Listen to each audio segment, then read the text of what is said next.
பாடினா நாமெல்லாம் ஒண்ணுமே இல்லைன்றதுக்கு அர்த்தம். ஏன்னா இதுல சொல்றாரு,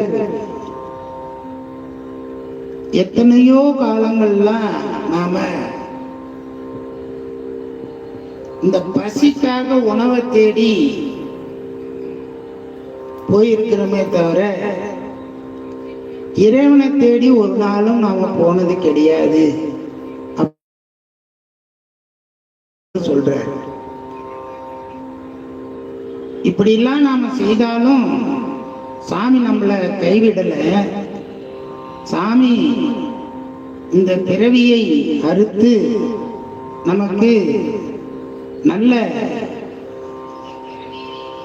என்றும் இன்பம் தரக்கூடிய ஒரு நிலையை இறைவன் கொடுக்கிறார் என்று பாடுகிறார். இதெல்லாம் நடக்குமான்னா மாணிக்க வாசகர் கிட்ட தான் போய் கேட்கணும்.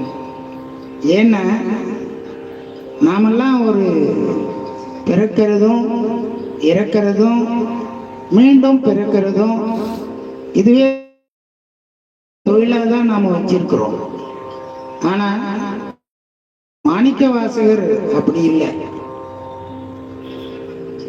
இறைவனை நினைந்து நினைந்து இந்த பிறவியை நான் எப்படி ஒழிப்பேன் என்று கவலையோடு பாடுகிறார்.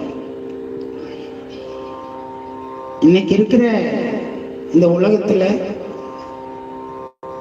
இந்த பிறவியில எவ்வளவு பொன் பொருள் சேர்க்கணுமோ அவ்வளவு பொன் பொருளும் நாம சேர்க்கறதுக்கு ஆர்வமா இருப்போம்.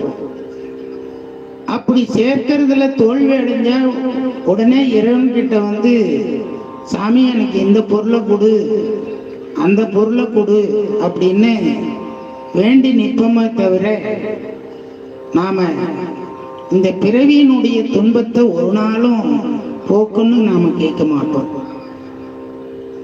இந்த திருவாசகத்தை எல்லாம்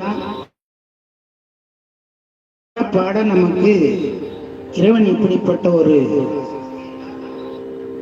செய்தியை நமக்கு கொடுக்கிறார் என்பதுதான் இந்த திருவாசகத்தினுடைய ஒரு அற்புதம். அடுத்தபடியாக அன்னை 10:17